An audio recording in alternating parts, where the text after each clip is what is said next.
Hello, everybody. My name is Dave Zapponi. I'm the CEO of ECHO, otherwise known as the Educational Council of Homeowners. I want to thank you all for participating in our community conversation today, planning on inflation and when to call a project manager.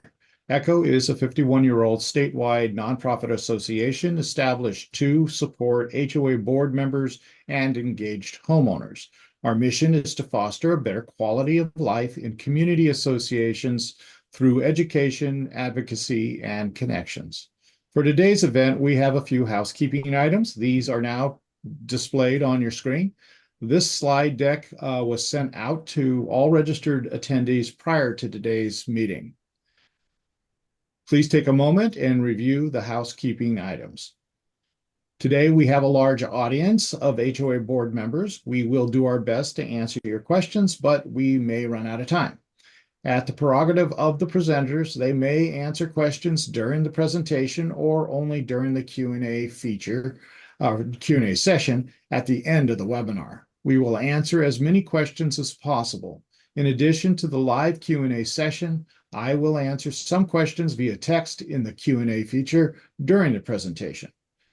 To prioritize our questions, please use the thumbs up button in the Q&A feature. It's a thumbs up, literally, in the Q&A feature. This button is located in the bottom left corner of the question. Those questions with the most upvotes will be answered first. It is simple and easy to use the thumbs up in the bottom corner to vote on your preferred questions. Those questions with the most thumbs up will be chosen first. But also remember to keep your questions short and general in nature. We may pass over those questions that are too long or too specific. If you do ask specific questions and you really need an answer, we suggest that you contact an attorney who's familiar with your property or another expert who can help you. Please use the chat feature to report technical issues and to communicate directly with other participants in the webinar. We do not monitor the chat conversations for questions. Now, let me direct your attention to your monitors where you will find our disclaimer. None of what is said during this seminar shall be construed as specific legal or expert advice from the speakers, sponsors, or ECHO. If you wish specific advice, we encourage you to contact your attorney or another suitable expert. The information we provide during this webinar is educational in nature and should not be relied upon for specific decision-making purposes. Thank you. This webinar, as well as all our events, are made possible by the generous support of ECHO HOA professional service providers. Join me in thanking today's premier sponsor, Recon 360. Registration sponsors are Levy Erlinger and Company, LLP, CPAs, Silver Creek Association Management, and Collins Management. For today's event, we will be giving away a $50 Amazon gift card at the end of the program, sponsored by CM Squared. To win it, you must be present. So stick around to the end of the program and we will do the drawing. And now to hear a few words from our premier sponsor. Connor, you want to play the video?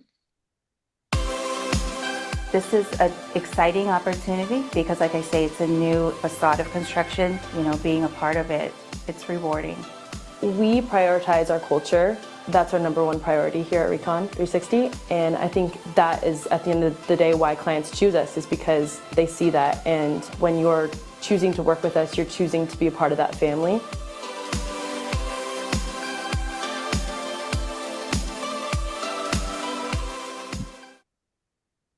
That's great commercial. And at this point, I'd like to give a brief introduction of our speakers today. Chris Siegler is the founding, and he's the founder and president of CL Siegler and Associates, Inc., a construction management and consulting firm that has exclusively served the HOA industry for 23 years. Founded in the San Francisco Bay Area in 2001, Mr. Siegler has been an active industry professional and frequent volunteer and he frequently volunteers his time to help homeowners. Chris is an engineer with over 34 years of experience in engineering and construction. Chris is certified by the Construction Specifications Institute, or CSI, and a Construction Documents Technologist, or CDT. For years, CL Siegler's market was in Northern California, and they have now expanded their services to Southern California's Coachella Valley, where they have been active in HOA education. Holly Smith has been in the property management industry for over 20 years throughout Southern California, with a culmination of experience in managing federally funded low-income housing programs, rentals, and homeowners associations. While those opportunities came with many specialty designations, Holly has continued her education and has earned a certifications from the HOA industry specific organizations. Holly was awarded Portfolio Community Manager of the Year in 2019. She's published in numerous industry publications due to her experience with HOA management and is often an instructor for the Desert Cities HOA Council guiding board and guides boards members on best practices. So thank you, Holly, for that. Holly is currently leading her own team of professional managers as an executive director of community management with Associa Desert Resort Management in Coachella Valley. So thank you both for coming today, and I think Chris is going to take it away from this point. Thank you. Okay. All right. Well, thank you all very much for being here. I have to say, it's always nice to engage people who want to learn some things. And so Holly is actively involved in training her own portfolio managers and best practices. And I would say, fairly obsessed and very, very much actively involved in teaching best practice down here in the Coachella Valley, where there's less experience with it than in our San Francisco Bay market. And I write for the magazine. So I'm really glad to have everyone here.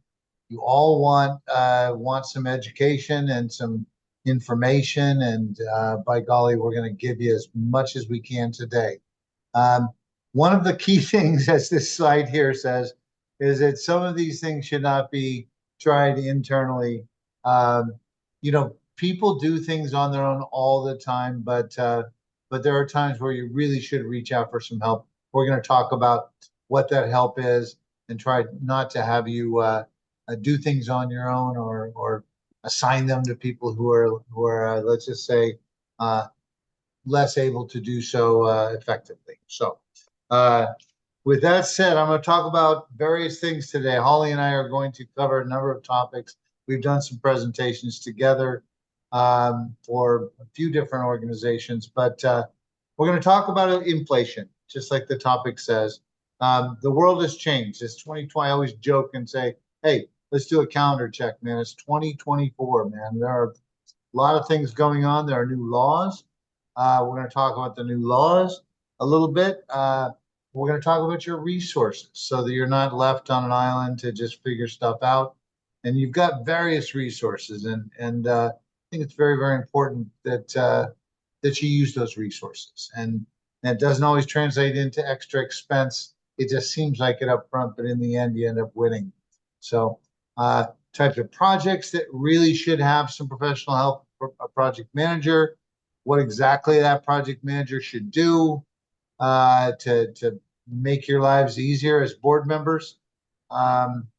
And then a perspective. Holly's got a very, very good perspective as a manager working with so many of you hardworking volunteer board members. And we're going to talk about the different perspectives from that side of the street, and then talk about preparing for the future and how to address these rising costs and what tools we're going to use for them. Okay, with a summary and closing remarks. We will save questions for the very, very end. It's just going to be better that way.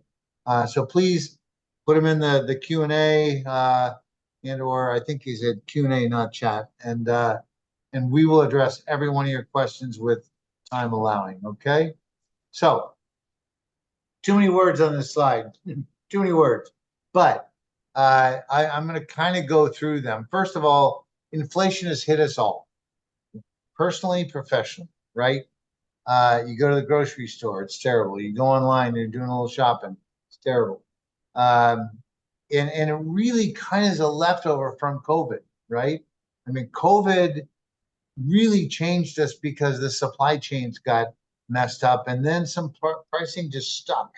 And good, bad, or indifferent, they're not really retreating, and we're trying to get them to retreat. And we're trying to get the competitive atmosphere going. So the trickle down of those impacts need to be thought about, and we're going to talk about how you can think about them, what tools you're going to use to address these inflationary cost hikes that kind of surprise you, and they seem to translate into your monthly assessments, and they frustrate the heck out of you, right? And then people don't want to raise their monthlies, and then we just kind of go backwards. So we're going to talk about that. There are some laws, good, bad, or indifferent, whether you like them or don't like them. The fact is, there are laws that keep getting updated and or created every year, and expand examples of that are SB 326, all your elevated structures.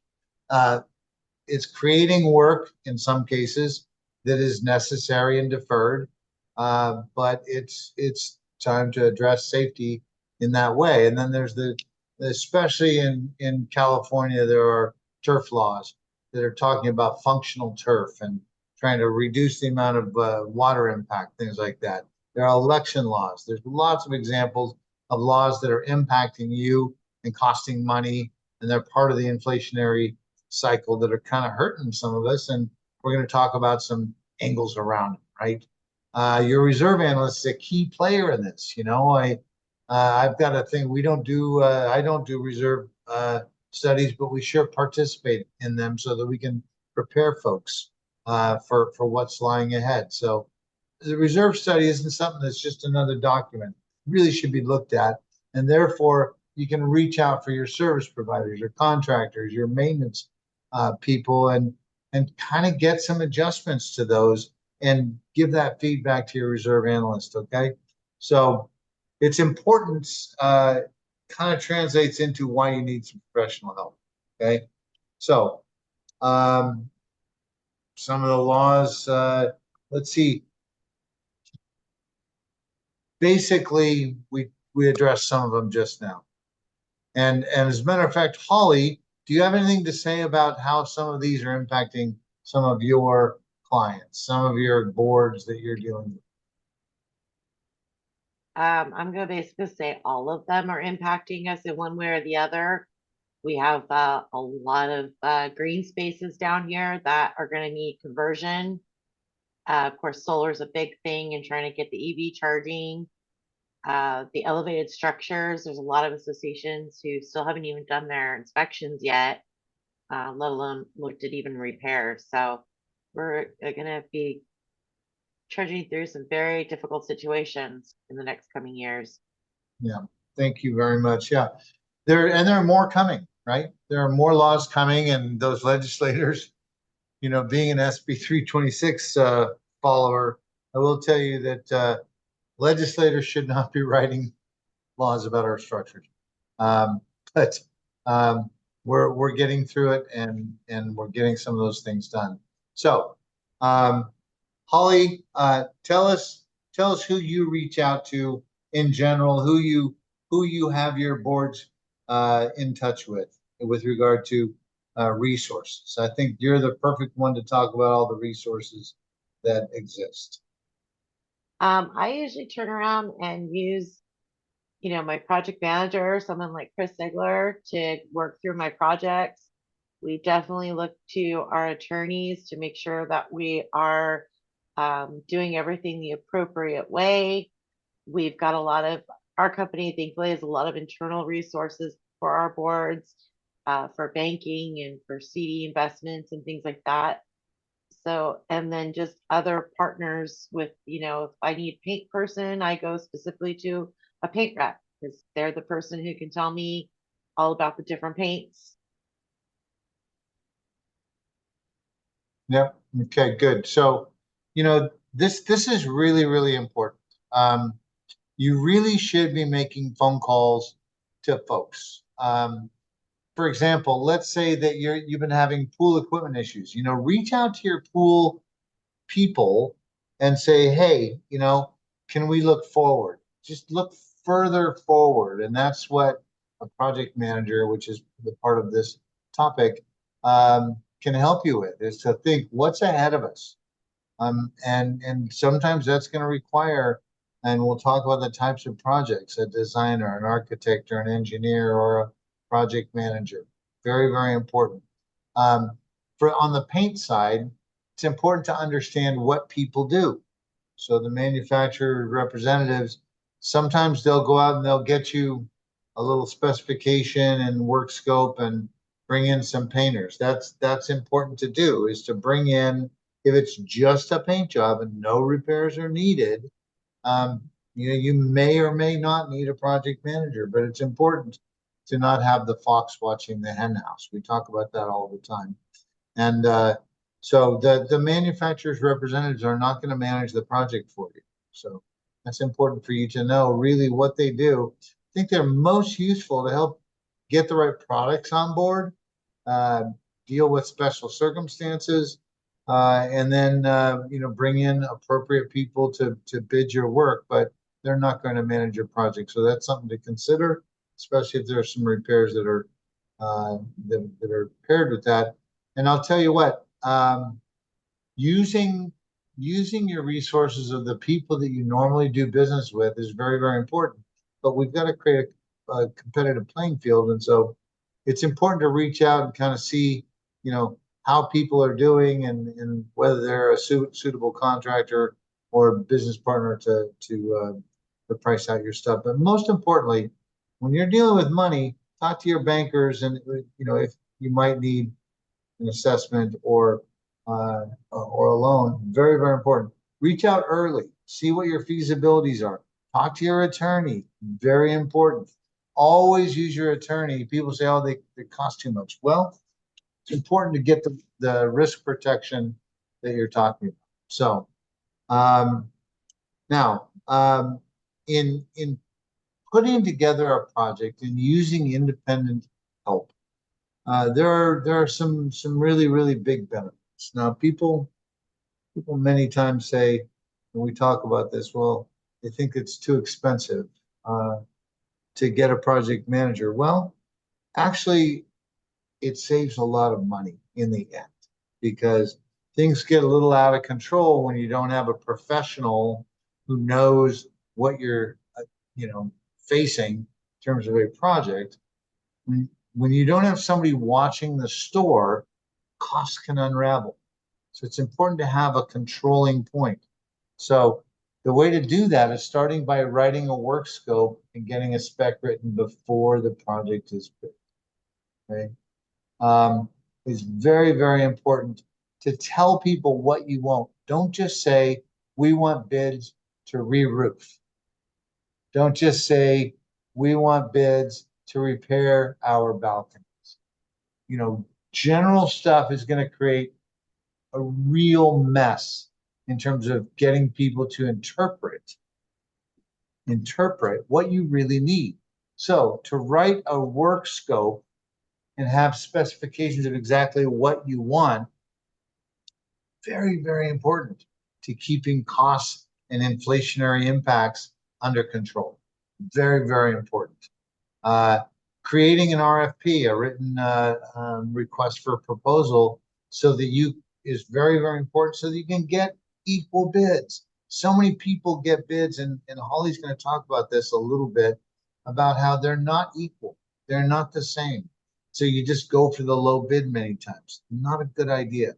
You want to know what you're getting. So once you have an equal playing field, a level playing field that's created by an independent person, somebody who does not do the work, somebody who's not you don't want the contractor writing the scope.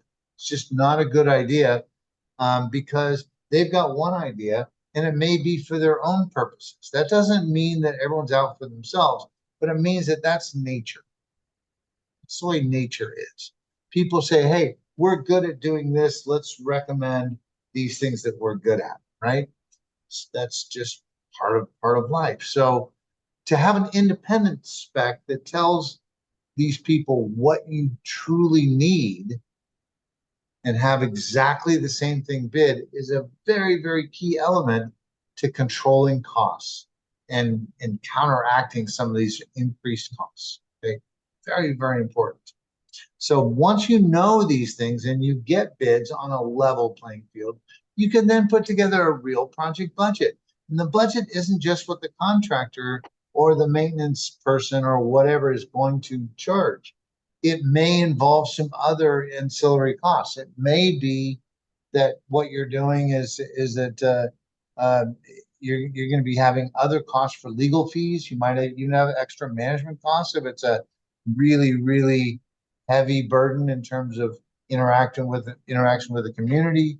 If there's special elections, there are costs. There's a whole cost center that involves a various amounts of things that are beyond just the work that you want done.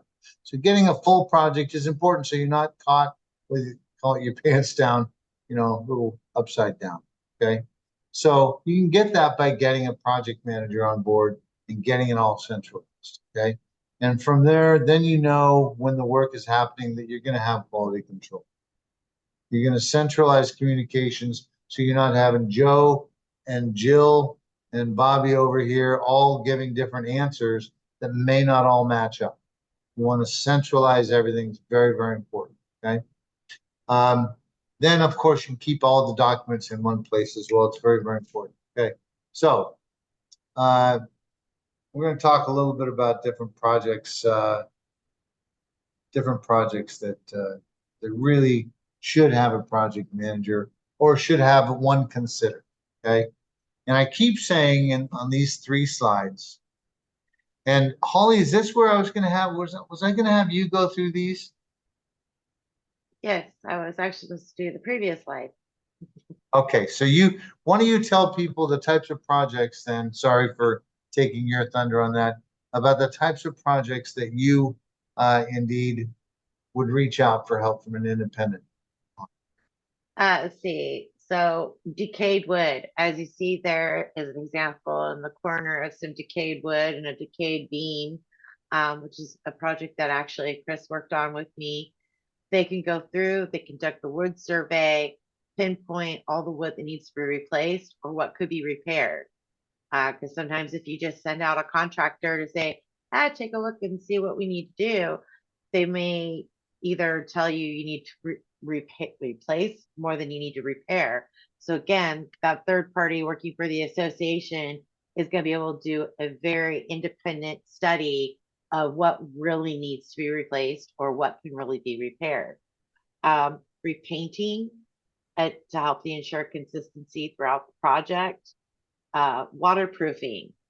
Project manager can ensure the right products and placement is done with the waterproofing and making sure those specifications are met to ensure that when the coating is put down, there's nowhere that it's going to fall over into underneath decking. Structural repairs. Holly, do you mind? I want to make a comment in here about, Sure. just gonna plug a little something in here, is that there's a big deal. I was actually doing some inspections this morning. There's a big, big difference between decay and just really rough and ugly wood. Okay.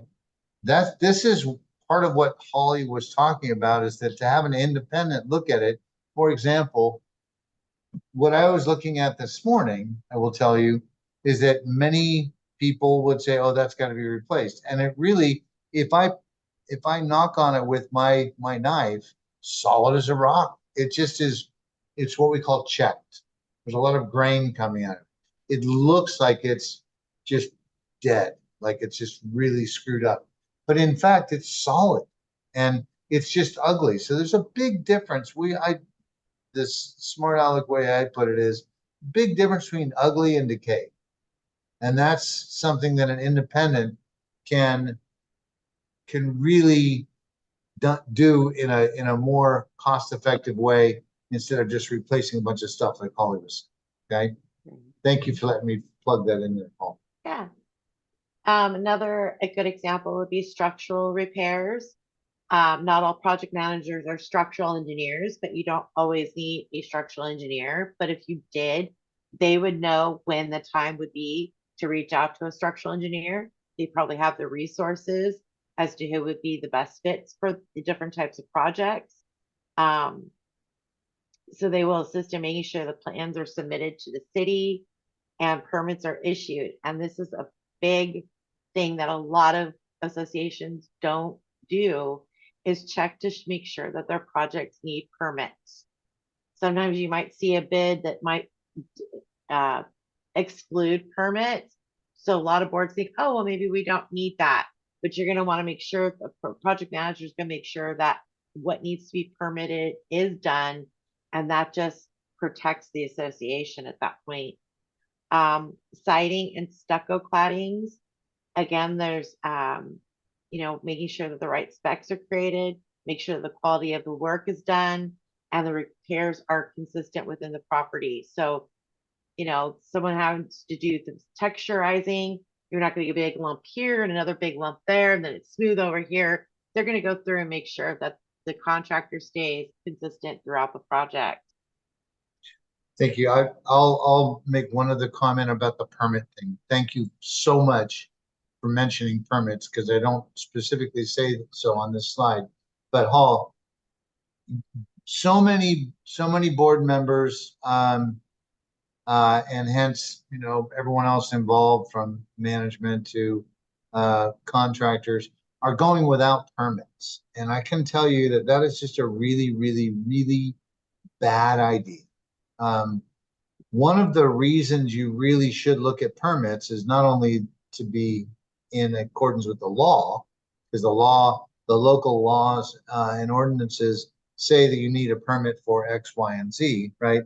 But a lot of people ignore that because they don't want to go through the hassle of the city or the time it takes to get the permit or the bureaucracy or the fees or anything like that. But here's the problem, is that you might then only have some guy's proposal and some photos to prove that you did something, when in fact you are now leaving your risk on the table because you're not papered up properly to say, no, yes, we did this, we did it legally, and we did it with permits. So we've now done this work and we are protected from risk on that item.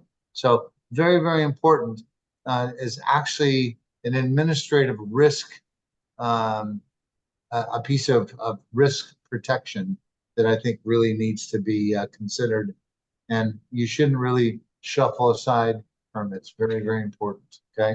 Right. Okay, And just an example on that is I had a board who started a project on stairways, and the contractor did not say anything about them getting permits, and a homeowner blew the whistle, and it took a year and a half to complete that project.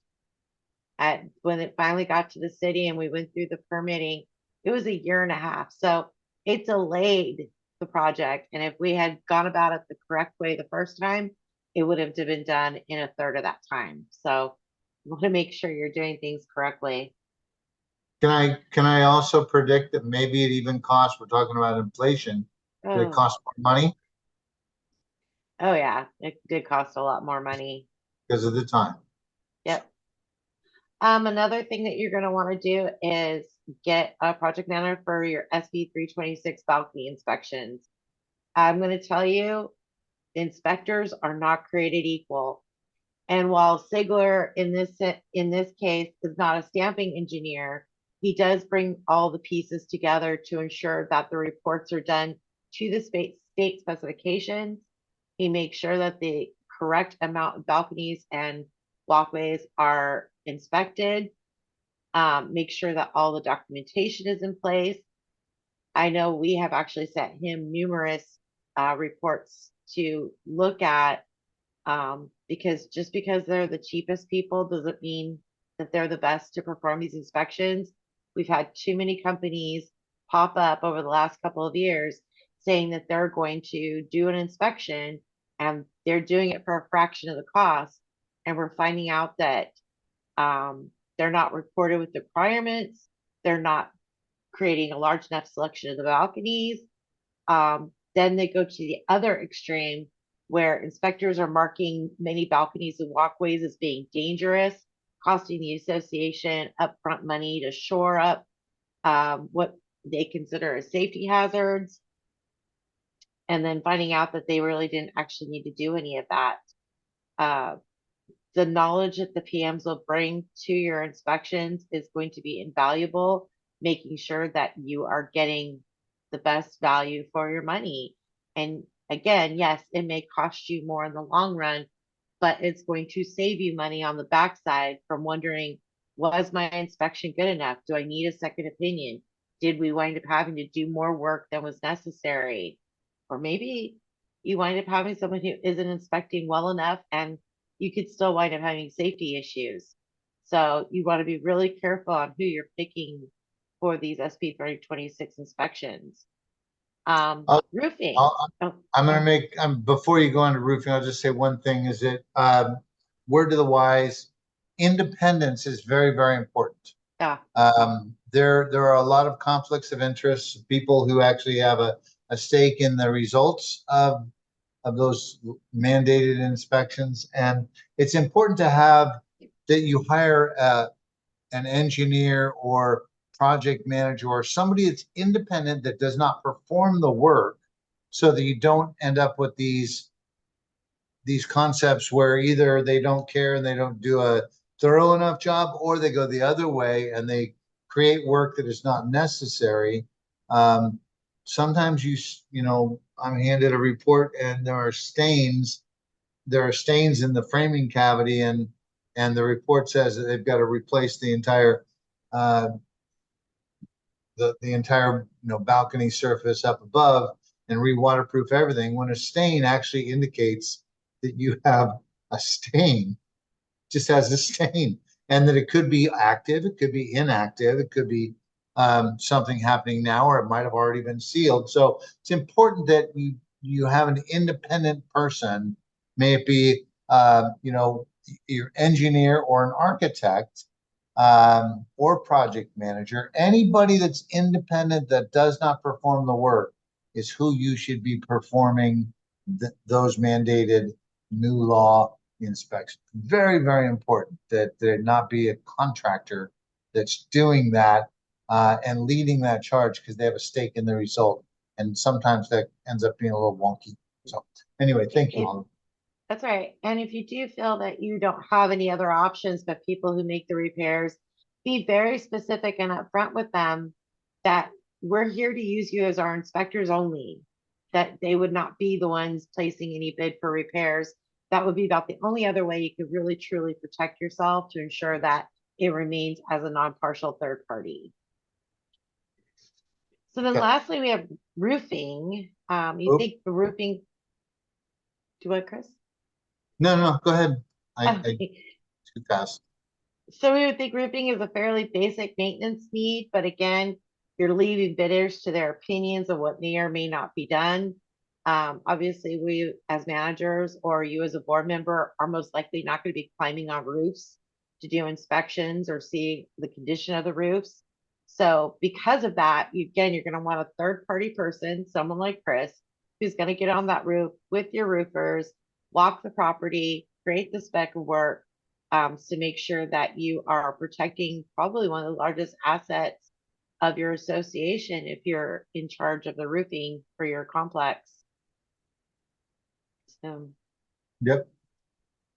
other projects you should consider would be if you're doing a clubhouse remodel, common area improvements, safety hazards, code upgrades. The last ones are not any more important than the other items we've discussed, but should be part of your consideration when going into these projects, because when you're dealing with reconstruction or safety compliance and the common area improvements, you need someone working with you to ensure that the services provided are doing the right job and leaves you the ability to transfer the liability to the project manager, which we'll talk more about that later. But it's important to know that as a fiduciary of your association, by hiring a project manager, you not only really following through with that fiduciary responsibility, but you're transferring some of the liability the board would have by trying to manage these projects on your own to the project manager. And as I said, we can go into that a little bit more, a little bit later down the road. But it's really helpful that anytime you have multiple trades going on in a project, is to have a project manager. They're going to be able to coordinate all of the activity. You're going to eliminate a lot of unneeded communication. They're going to be your point of contact. They're going to help you work through communication with your association members. They're going to communicate directly to the board during your board meetings, or have a special meeting if you need to update you on your projects. They're going to make sure that all the documentation is in place. I know working with Chris, at the end, I get a full document file that has before pictures, after pictures, all of our invoicing, all of any change orders, our budget, everything is included. That way I have a complete digital document that's going to sit for that association in their permanent files. So there's a lot of benefits to using a project manager in those ways.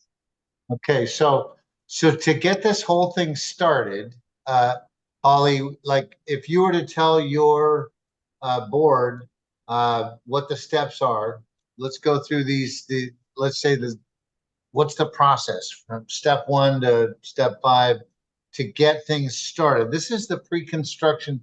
Once you know what you want to do, all those types of projects that Holly just covered, then it's like, okay, so we know we need to do clubhouse remodel. We know we need to fix our balconies. We know we need to do XYZ, whatever that is. How do we get there? What are the first steps, Holly, in setting up a pre-construction phase? Well, the first thing I do is I call you and I get you to go out there and to take a walk and talk to the board to find out what exactly the needs of the community are. How did it start? It started with what was it? It was a bowed wall over Ocotillo. Yeah, there Trash was enclosure. bowed wall, and yeah, I have a famous photo of you pointing at it. Yeah. It started with the bowed wall and it turned into a complete reconstruction to help them actually obtain a historical designation. And so we wound up walking the property. You redid the history, we investigated, we put together a committee with the board who helped do a lot of that research and history as to how they wanted things to look, the end result.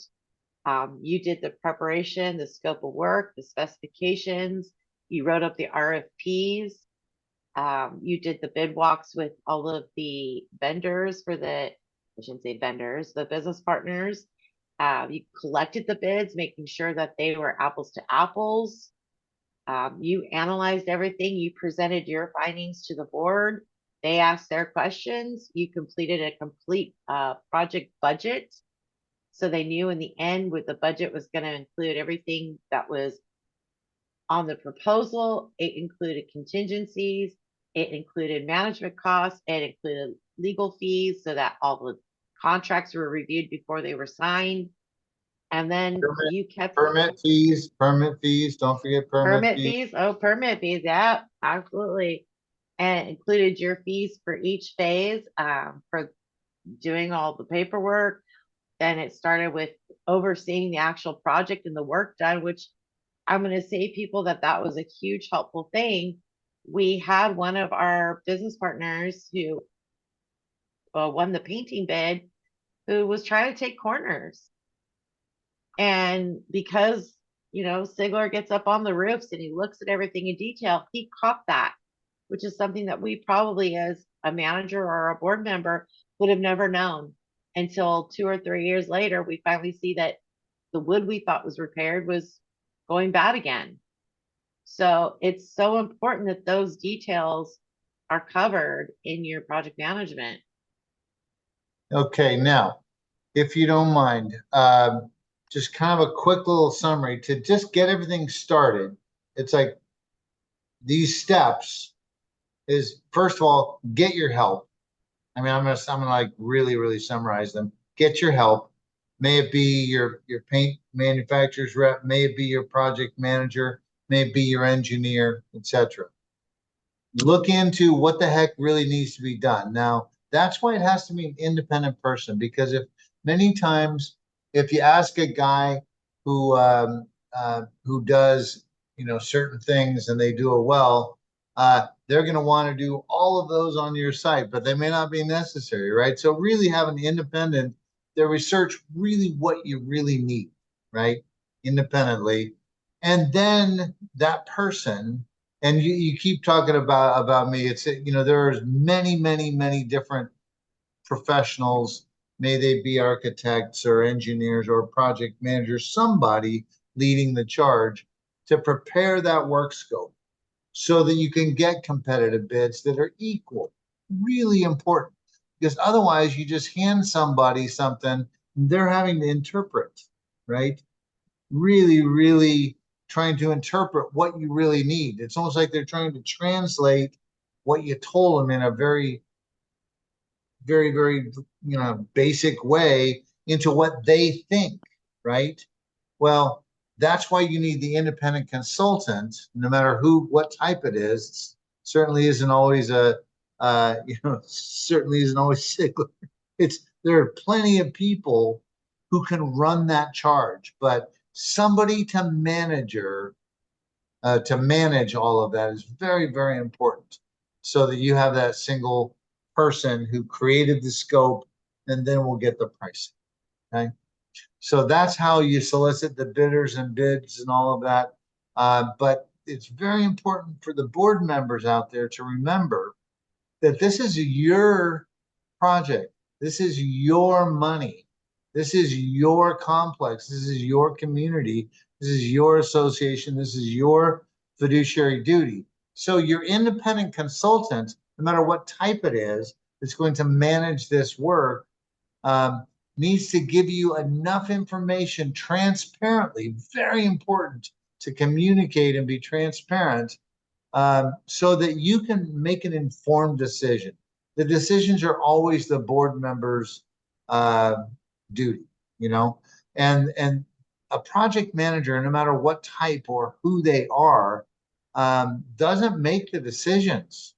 It's very important that everyone really understands the division of responsibilities, in that all we do as independent consultants is give you, and this goes the same with your manager, the folks like Holly, they're going to give you a lot of good consult, right? So we're going to give you consult. The manager is going to give you consult as board members.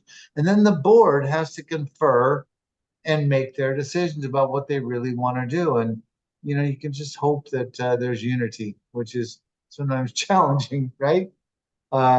So very important that you understand all of this is being done on your behalf as board members, and then you make your decisions based on your fiduciary duty. So that's how we set it all up in the pre-construction phase, so that you can make decisions, right? So the way we do that is that once we put everything together in the pre-construction phase, now I'm going to talk, Holly, about a little bit about it, how to put together a real project. Now, this particular project here had some, I think this was real. I don't think I have the name of it in here, but there were repairs and there were painting. Sometimes there's repairs, there's painting, and there's roofing. There's just a little bit of various things. Maybe there's some other things that are unrelated to repairs and painting, but they need to be part of this funding plan that you're doing. So repairs and painting, and then a contingency for unforeseen circumstances, because guess what? People want to do a project that doesn't have that terrible word, change orders. They want to have no change orders. Well, I think in my 23 years, I've had one, maybe two projects out of hundreds that had zero change orders.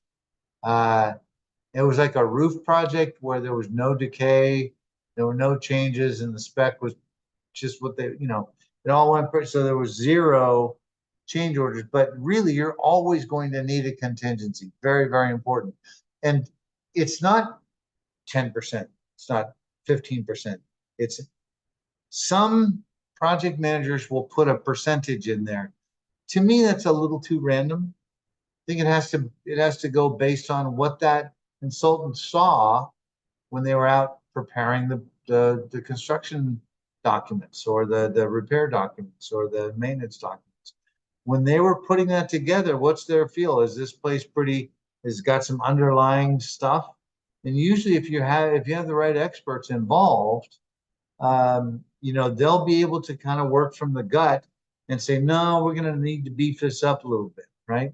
So the contingency is a bit of a moving target, and you gotta kind of have a little faith and trust in your experts, right?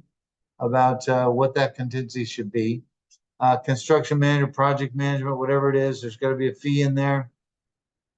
Engineering and architectural, sometimes when there's, of course, elevated structures, especially, always want them permitted because that's a safety issue, especially with safety issues, got to make sure they're permitted. You'll see cities tell you that just to replace claddings, you got to get permits. To replace windows, you got to get permits. It's things that seem to be really simple things that are just normal. No, you still need permits, but especially when it comes to safety and risk, you want to make double, triple sure that you're permitted up. Very important. So engineers and architects will do that. Landscape restoration, a lot of times you're going to beat up your landscape when you're doing an exterior project.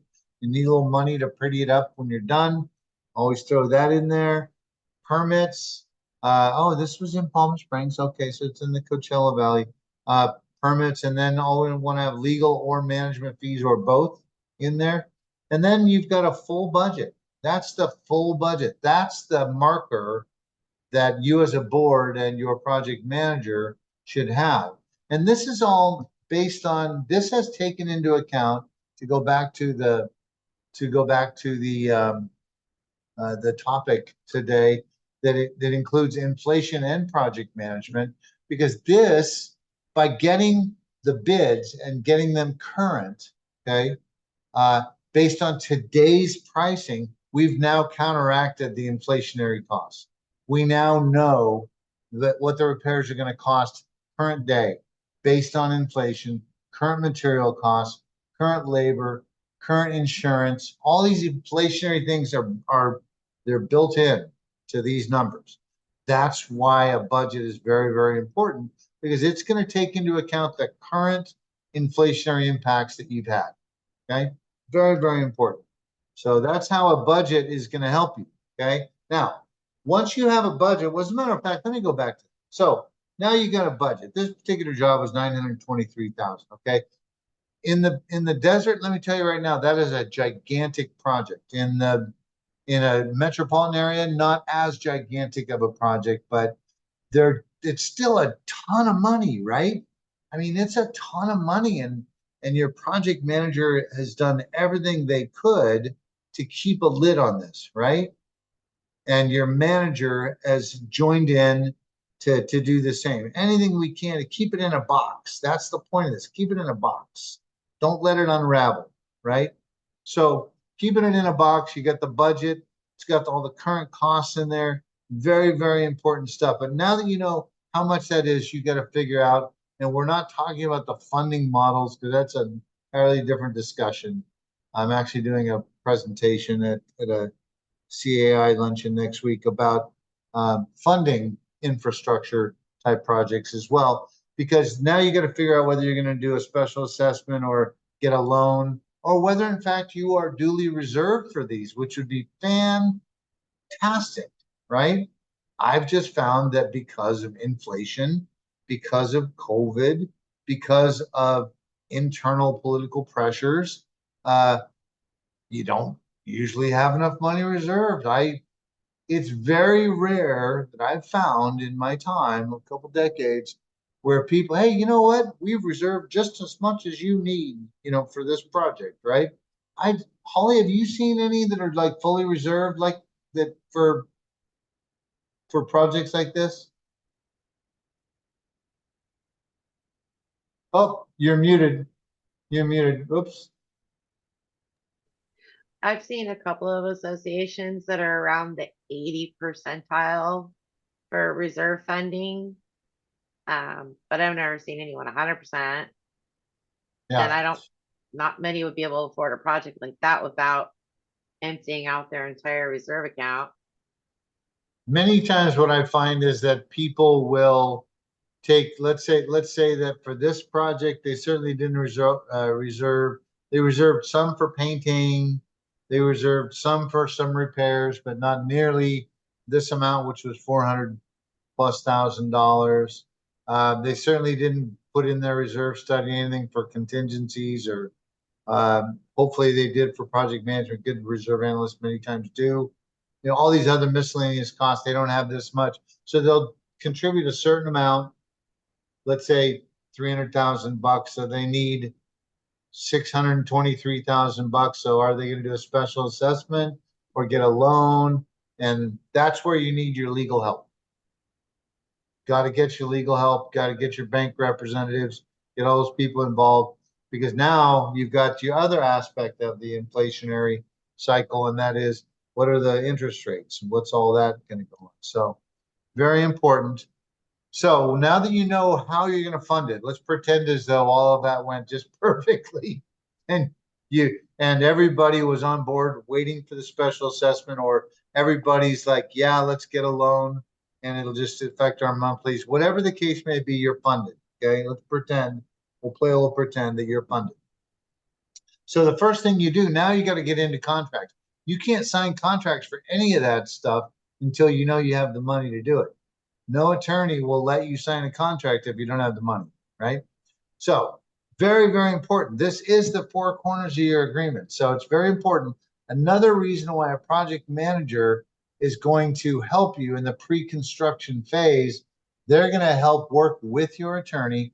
We personally we have a contract that we've used for years that just about every attorney has seen. So we, you know, it's either your attorney has a contract that they use for construction such as this, or your project manager does, but you have that basis of commercial terms that has the indemnity stuff and the insurance stuff and all the key elements that have, you know, the attorneys wetting their whistle and wringing their hands because you got to make sure you're protected, right? So what are the mistakes? It's the four corners of how you're going to do this whole thing. We've done so much work, and then all of a sudden, by golly, you know, you got to do a contract. Well, number one is having the contractor produce the contract. No, don't do that.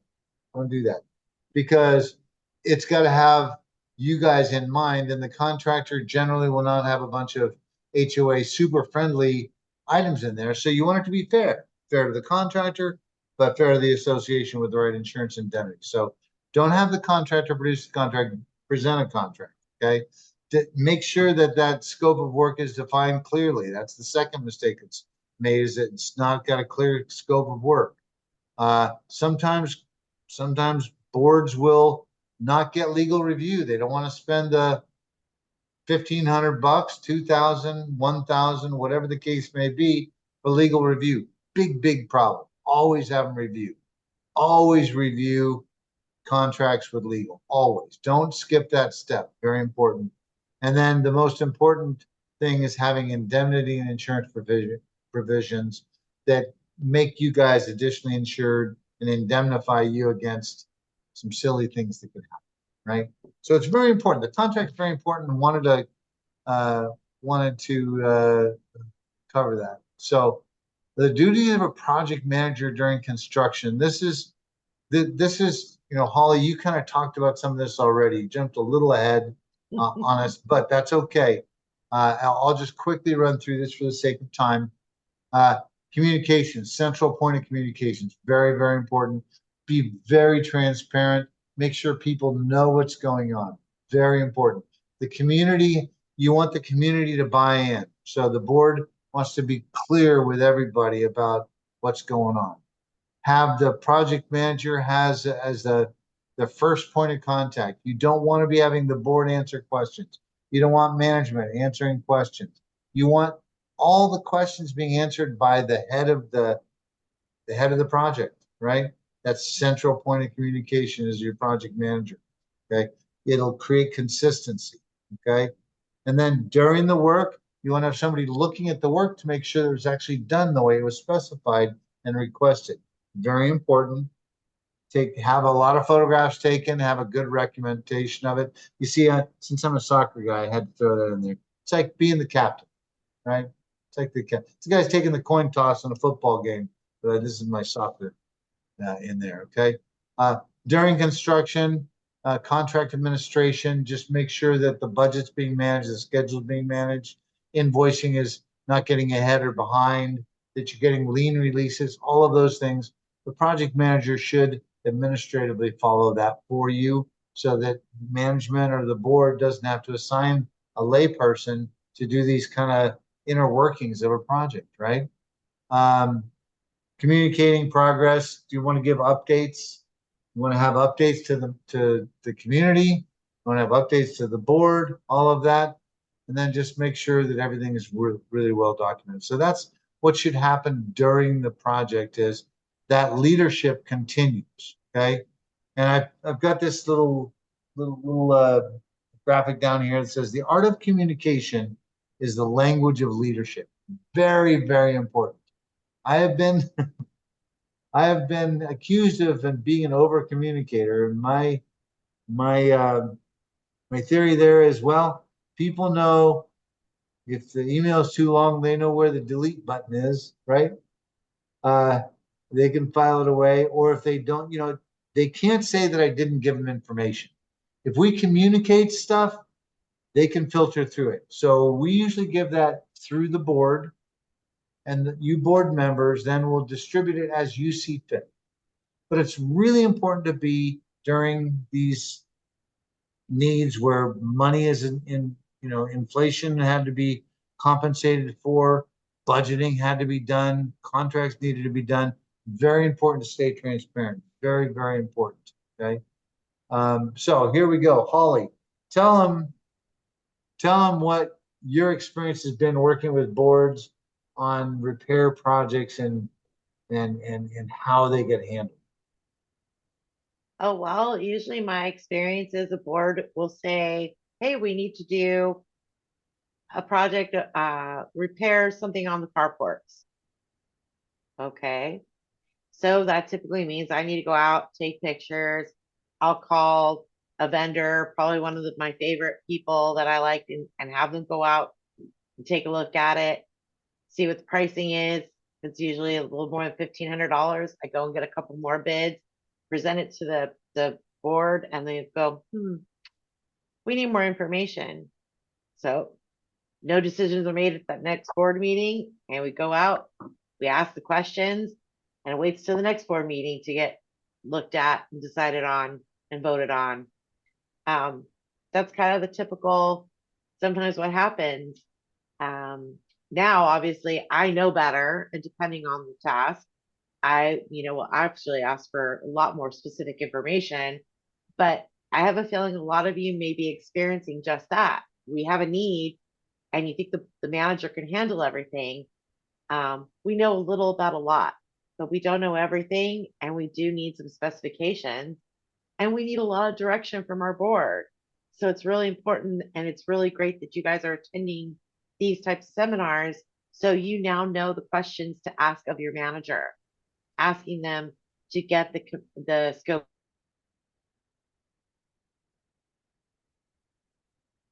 Oh, she might have frozen up.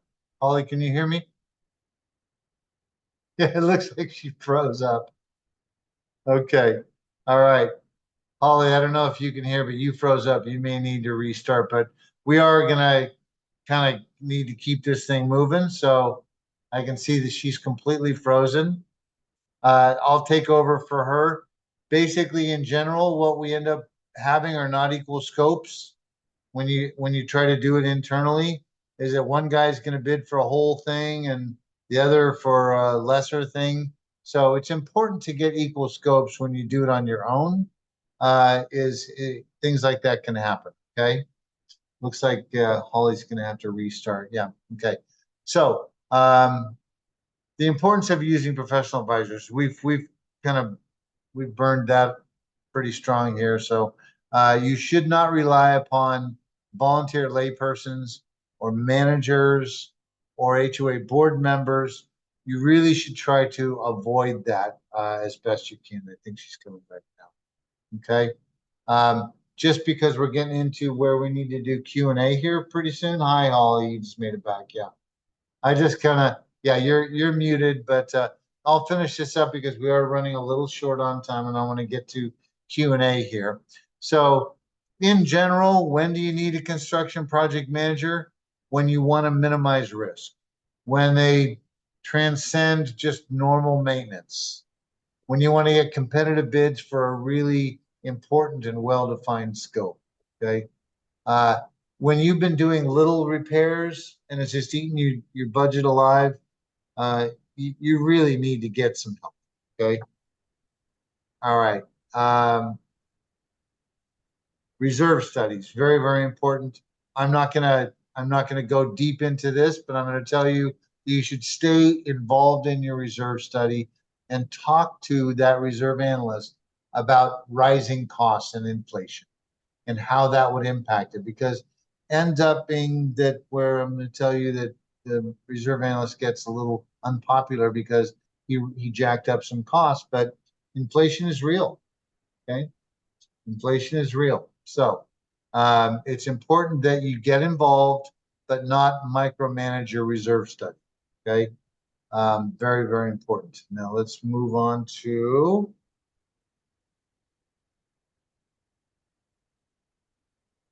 Okay. Sometimes you want to do some price checking with current trusted business partners because they can assist you in trying to bring things into how inflation has impacted them on a day-to-day basis. Very, very important. So this is just to deal with the rising costs, the budgeting and reserves. Okay. And then this, Holly, let's do this real quick, but I'm going to have you, because we're now at the last couple slides here. Why don't you quickly run through all the different benefits of using a project manager? Okay, so again, number one important, separating you from the risk. You're transferring your risk and liability to that project manager. And as the professional, he's going to make sure that you guys are going to come through your project with flying colors. You're independent. You're not having a roofing contractor build your roofing scope. You're going to make sure that that independent contractor is working for you and giving you exactly what you need, not overcompensating or undercompensating. They're going to prioritize what needs to be done. They're going to say, you've got this aging component. This is going to take priority over maybe a new paint job. Competitive bidding. They're going to make sure that that scope of work and all the bids that are presented to the board are apples to apples and that they are competitive. Let me tell you, some people come way in under and way over, and you got to have to ask yourself why. So those are the things that he's going to be looking out for you on. Quality control in the field. He's got oversight. He's the professional. Me as a manager, you as a board member are most likely not that professional. So we don't know what we're looking at. And he's going to make sure that that quality control is there. He's going to be your single point of contact. He's going to field homeowner questions, board questions, management questions. He's going to communicate to the community as to when things are getting done. So that communication all goes through your project manager. So in the end, he lightens the load for everybody, helps the manager lighten their load, doesn't make you guys have to be responsible. Remember, you're volunteers. You're not paid to do this job. So it takes that burden off of you. That is a really good summary. And that's really probably the best little summary of what you're getting. You're getting a lot there. So what we find, and now we're getting into Q&A here, but many times people say we can't afford to use a construction project manager. And what ends up happening, and we've had this happen. And by the way, Holly, you kept saying he, because there are a lot of female. I know. But there are a lot of really great women professional managers, project managers as well. But what they ended up learning by some sort of experience that was less than what they wished, they in the end couldn't afford to not use one because it ends up tightening the costs. And so whatever the cost of that independent consulting is really tightened everything up so it didn't unravel out of there. So if you think hiring an expert is expensive, try hiring an amateur, right? So Try having that's to go to court. yeah, you could do that. So now it's time for questions and answers, and I will now we didn't do too bad.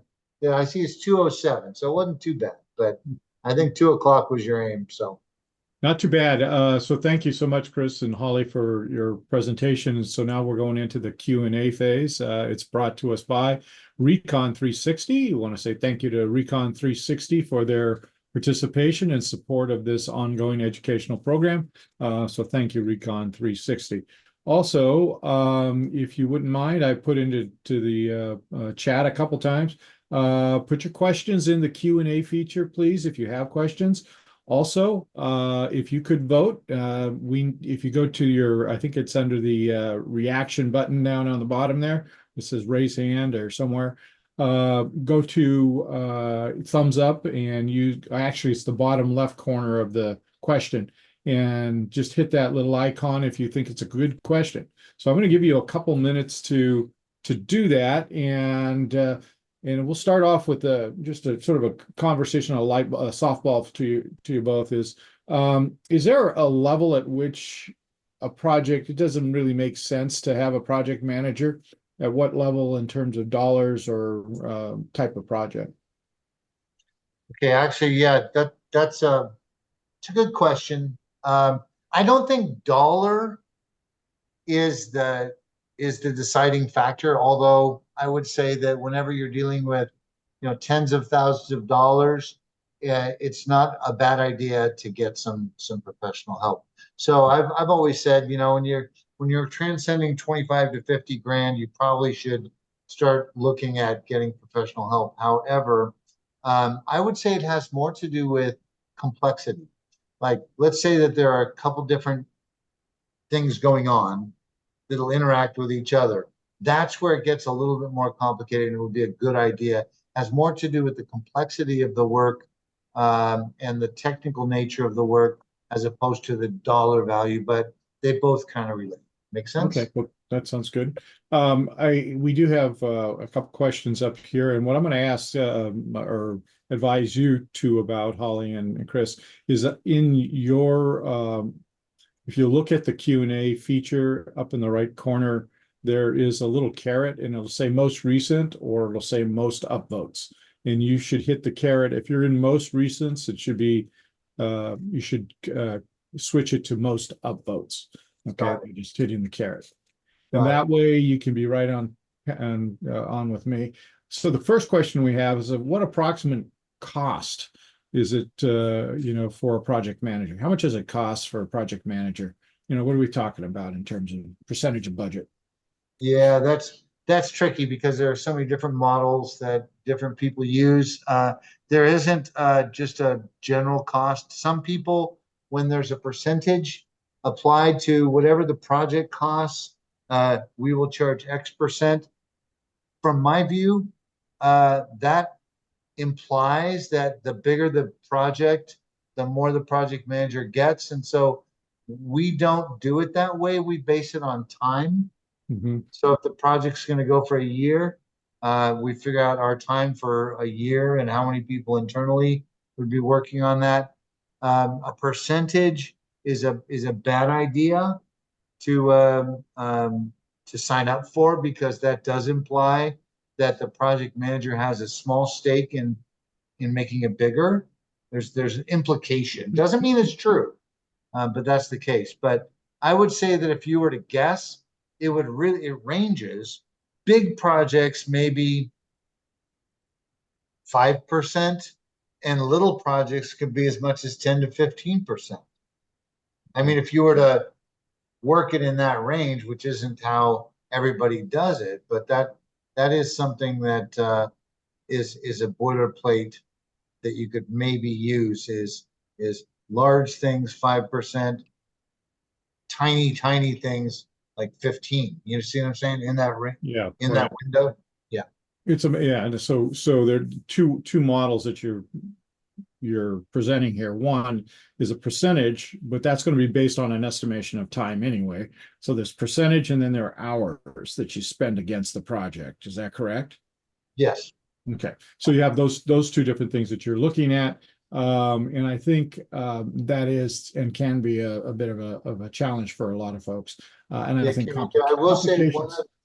I'll say one other thing, David, and that is that time, usually a fixed cost is something that will at least nail it down, as opposed to just having it on an hourly basis that could then unravel over time as well. So it's something to think about. And there's something I've been seeing lately, and we've gotten calls on this, is that the management firm is adding a project management fee to doing some of these projects. And some of the fees have been pretty hefty. I mean, 10, 20%. And so I'm just wondering, some are smaller, but can you explain, or maybe Holly, since we have you here, maybe that's a good question for you and Chris to address.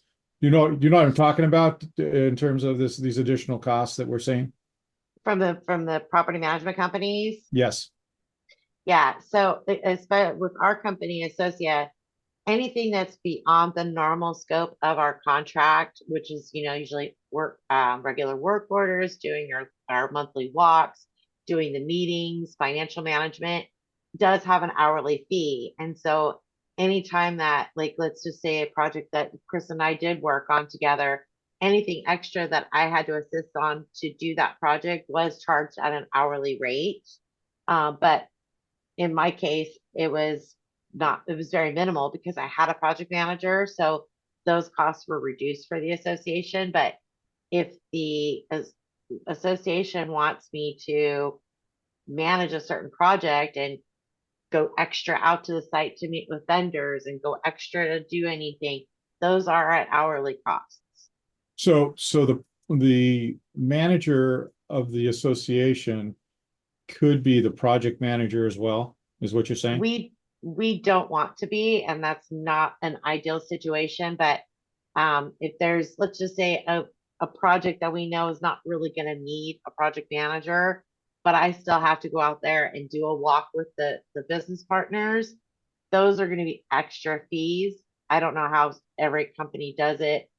Again, ours is an hourly. Some may charge a percentage.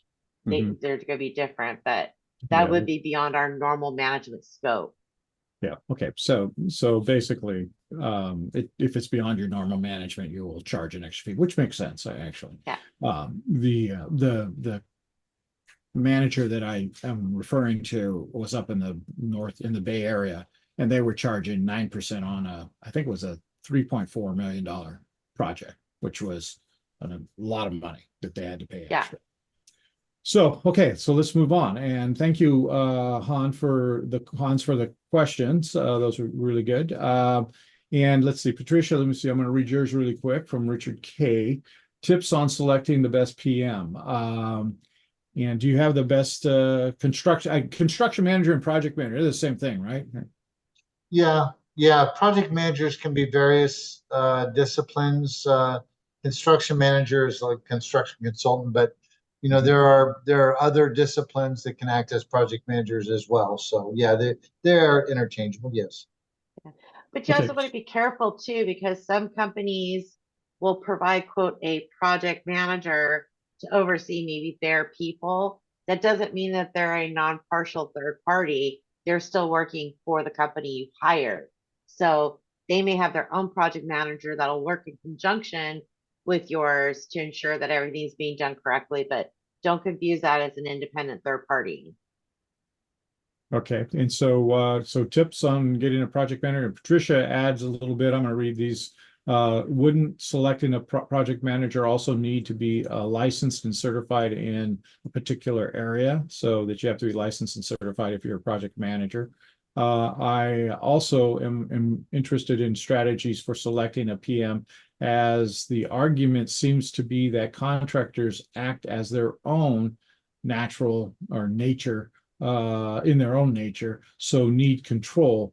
Does this not also need to apply a PM, a project manager? Okay. So first of all, to answer Patricia's question about needing a license or certification in a particular area, the answer is technically no. I mean, there is no requirement by the Department of Consumer Affairs that says that if you're going to be a construction manager, you need to be certified in this way or that way. But I will say this, contractor state license law says that if you are coordinating activities on a construction site, you're acting as if you are a contractor. That's the way, if you read the law carefully. So technically, you should have a contractor's license because you're coordinating construction activities. And I, like I have a contractor's license that I got in, long ago. It's only a 6-number license number. And that's just basically, it's used as a qualification that we know contractor state license law. That would be the closest thing to needing certification that is necessary. And that is, if you read how the license law is, anyone who's coordinating is acting as if they're a contractor and therefore should have a license. Make sense? Yeah, that makes sense. And so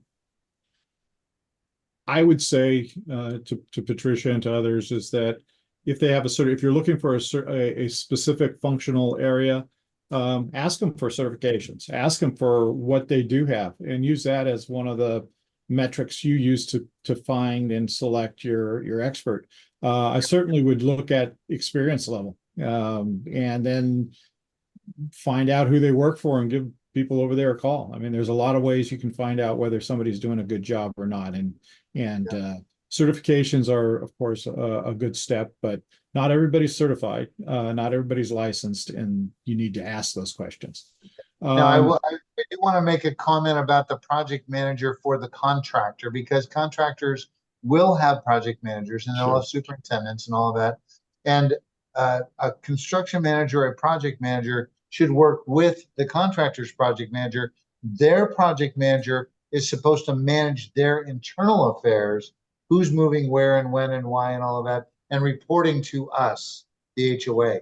So your project manager is going to be the HOA's representative, and the project manager for the contractor, for their own sake, is going to report to us. Make sense?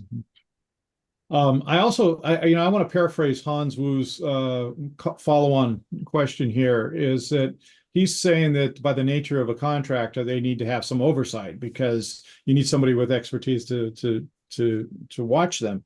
Well, what about the project manager? Don't they need some oversight and someone to make sure the project manager's doing their job right? Yeah, that's somebody from the board is going to be working usually as a main point of contact for the project manager. So they'll be able to determine whether their person is doing what they should be doing. And basically, for example, I am not, as a construction manager, I am not supposed to tell their workers, go here, do this, do that. Next thing I need to have you do is that. That's for them to deal with internally, right? They move their own people around, but so I can't really direct them specifically to do XYZ, but I'll tell the project manager, I need to have you guys do this next and that next. I've got this angry homeowner, we've got to address that tomorrow for sure, so I'll be the one that'll be pointing them towards from above what we need for them to do. So in essence, when you hire a project manager as a board, you're hiring an expert to manage the construction or whatever the project is that you're having them do. And they are liable for that. They are your representative. And the reason you hire them is that they're working on your behalf. Okay, so that's the important thing. And so one of the things that should be looked at is the independence of that contract manager from whoever the parties are that they're managing. There should not be a tied house relationship. There should not be a close relationship like that. They may know each other, but professionally, they need to know upfront, and the board needs to understand that they have to enforce that relationship with the project or construction manager. That's important. They're working for you. You're not expected to be the expert. You're hiring an expert. So if something messes up because the experts didn't figure it out, they're liable. At least that's my book. That's mine. I'm not an attorney, so I have to be careful of it. So anyway, those are really good questions, and I often get those questions. So Suzanne says, do we know the cost up front? Can you get a project manager who's going to say, okay, this is going to cost you $10,000. That's it for a project. Could you repeat that? Like, what am I answering there, David? So what Suzanne's asking is, can you get the cost up front? So if someone wants to do a project, you have a paving project and you want to hire, so you pay a flat fee for that person to pay it. It's $10,000. You manage this project, whether it takes you a year or it takes you a week. Well, that's actually a really, really good question, because I could not agree more. And so our particular model is to do a fixed cost. Yes. So usually when we're developing a project, you can get a fixed cost to develop a project, to basically take it from the pre-construction phase that we described up through to when you get bids and put together a budget.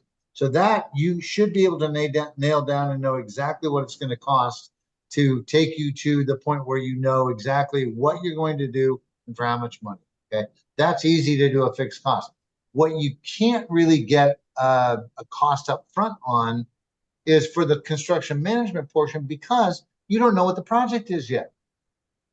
So until you develop the project, you can't really get a fixed fee for the construction management side. You could, but any businessman in their right mind will jack that price up because they don't know what's ahead, right? Mm-hmm. So you want to wait till the project is developed and budgeted, and in that bidding process, you know how long it's expected to take: 8 months, 6 months, a year.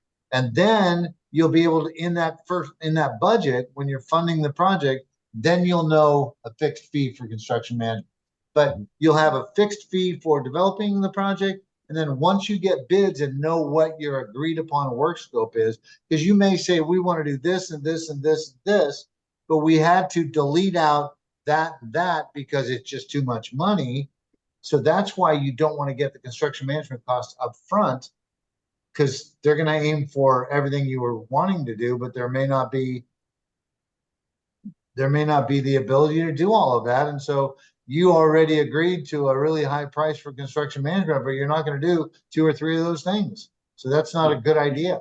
So Chris, what I guess I hear you saying is that yes, you can, to answer the question directly, you can hire someone on that, project manager, construction manager on that basis, but it's probably not the best way to do it. And there's a better way to do it. So yes, sir. And follow that metric. And I agree with that. So let's go on to Marcia's question. And she has 13 upvotes. I am following the upvotes. In your experience, are certain types of projects which are often underestimated, that is, the costs are underestimated due to unforeseen circumstances, or current supply cost, or what are causing most of those under budgeted projects? I was scrolling up to that. You hit the upvote to go right to the top. Yeah, got it. Yeah, that are underestimated cost due to unforeseen circumstances. Now, if I could go back to, but I won't, the budget slide. So if you go to the budget slide in the presentation, that shows the contingency for unforeseen conditions. So there will always be fixed fees for what you ask them to do, fixed fee. That's when we get the competitive bidding is all for the same scope. So you have equal apples to apples, as is overused statement. Apples to apples for a fixed amount of work, okay? But you have to budget for the other stuff that could come up. And so that's how you protect against those things, because they're going to happen. Well, what we're seeing, Chris, and I'm just going to give it paint it with the right kind of brush here, is that we're seeing, like with SB 326, the balcony bill and all the inspections, we're seeing contractors come in with bids and they're saying, okay, we're going to go out there and do this bidding and we're going to fix these balconies and make sure they're all okay. But then they say we have to do some destructive testing. And so they're going in and so they give you one bid and then they do the testing and then they come back and say, okay, yeah, this is going to cost you another $30,000 more than you expected, or whatever to fix those. That's what we're seeing is a lot of some of the projects are like that. That's a problem that they didn't see that was hidden, but you knew something extra was going to come on. You didn't realize it was going to be so much more. And I think Marcia's also talking about those are unforeseen circumstances. And then supply costs is the other thing. You contract with a paver, 6 months in advance, maybe a year in advance, and the cost of asphalt goes up to, doubles in price, or construction materials, like we saw in COVID. Construction costs went through the roof. I think the question is, what are you seeing as the biggest problem areas where the budget can be compromised? Usually it's in that contingency line item that we were talking about, because the way a good solid specification or request for proposal is put together will put a lid on that. So you say these bids and this scope of work and this price that you're providing to us is good for 90 days. Now, we used to be able to say you need to hold this price for 6 months while we figure out our funding, right? But then ever since COVID came up, it's like, we can't really have them hold it as long because it's a little more volatile. So now maybe the most we can ask them to hold it for is about 90 days. Okay. So that's why you got to keep things moving, right? And if they're good for 90 days, the material costs, if they go up, once you're under contract, doesn't matter. You've locked into the price. So it's all a matter of timing and making sure that things are written so that they can't escalate things after they've already bid and been contracted. So if it's written properly and a contract is done properly, that can't happen. Okay. There you go. An anonymous attendee would like to know if you have a template for writing a robust RFP for a construction project. Construction manager, this is what it says. Yeah, we received a few. Do I have one? Have I written one? No, because I'm not looking for construction managers, but there are management firms or attorneys, things that definitely have a robust template for asking for a construction manager. So yes, they exist. Do I personally, if I authored one? No, but yes, they exist and you can get one. Yeah, and work closely with your attorney on that. If you have a big project coming up, they should probably be the ones pulling that together for you based on what you tell them in lay terms. Okay, Leslie, let's go to Leslie's question. How do you know if a permit is required before you start a project? And do you ask the contractor who's going to do the work to call the city to make sure they do it? Now that's your project manager's task. So the project manager would do that. Okay. And you know what? We're at the bottom of the hour here, so I think I'll take one more just because I didn't catch that, and we'll move on from there.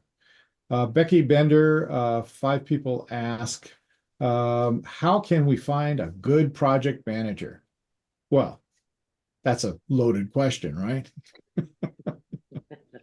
You can always go to Echo's directory. We have a list of project managers, and we do have some of the better ones that do talk on our regular programs and help us with our words. So with our, I will say this as one thing is that resources such as Echo and CAI and other industry organizations very important, because they'll have those resources where you can reach out. But more than that, talk to people they've worked for.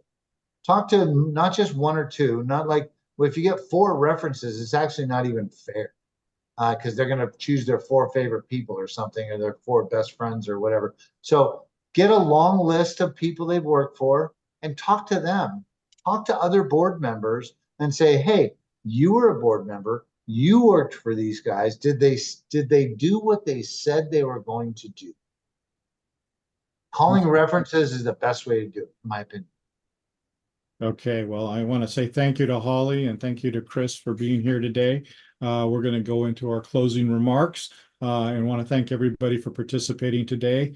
Thank you to the ECHO members for coming today and supporting our ongoing educational workshops and programs. For those of you who are not ECHO members, we would ask that you please consider becoming an ECHO member and supporting HOA boards throughout the country. To join, simply go to www.echo-ca.org and click on the membership tab. For our ECHO members, I want to say thank you again, but maybe you can ask your managers, your friends, especially the vendors, if they would be willing to join ECHO, at least consider joining ECHO. Usually just a simple request or encouragement will get them to become a member. If you'd like to become more involved with ECHO, we have several opportunities for doing that. You'll see those on the screen right now. Please refer to the slide. If you see anything that looks interesting, please send an email to me at dzapponi@echo-ca.org. I want to say a shout out to our members for helping us with the events. We did Nancy Schlegel was there yesterday in I was in Novato and she helped me there. So thank you, Nancy, for on the event today. And now for other announcements. This year, ECHO is launching a new educational program. It's been launched. It's focused on HOA board preparedness. The 10 curriculum core of 10 courses is designed for high quality training and is available for HOA board members interested homeowners and professionals. Your participation in this program will earn you a certificate of HOA board member preparedness. The courses will initially be offered live via webinars. 8 of the 10 courses can be taken as on demand when you'd like through our ECHO YouTube station. And if you miss one, you can go ahead and get that under your belt. 2 of the programs must be taken in person. One is, and I say in person, live webinars. It's the ethics course and the capstone course are both of those. And if you're interested or you know somebody or your board is interested, please contact Connor Zapponi at Connor at echo-ca.org and he will fix you up with that. And it's you can see his email on the screen now. Our 2024 resource panels for fall are underway. Our next set of resource panels will be the Sacramento panel on September 17th, where we will be discussing HOA document management. Following that, we'll have a panel on September 18th. We will have a leadership and conflict avoidance presentation at Rossmore in their at the Rossmore organization, and it's TCAR, the ECHO Club at Rossmore, is hosting that one, and so we hope to see you there. That'll be a good one. Rolf Crocker from Omni is going to give that presentation. And in the East Bay, we have an East Bay panel on September 19th, and that's where we're going to talk about AB 1572, which is the non-functional turf and having to remove that. That's the new law. So you get to learn all about what non-functional is and what non-functional isn't.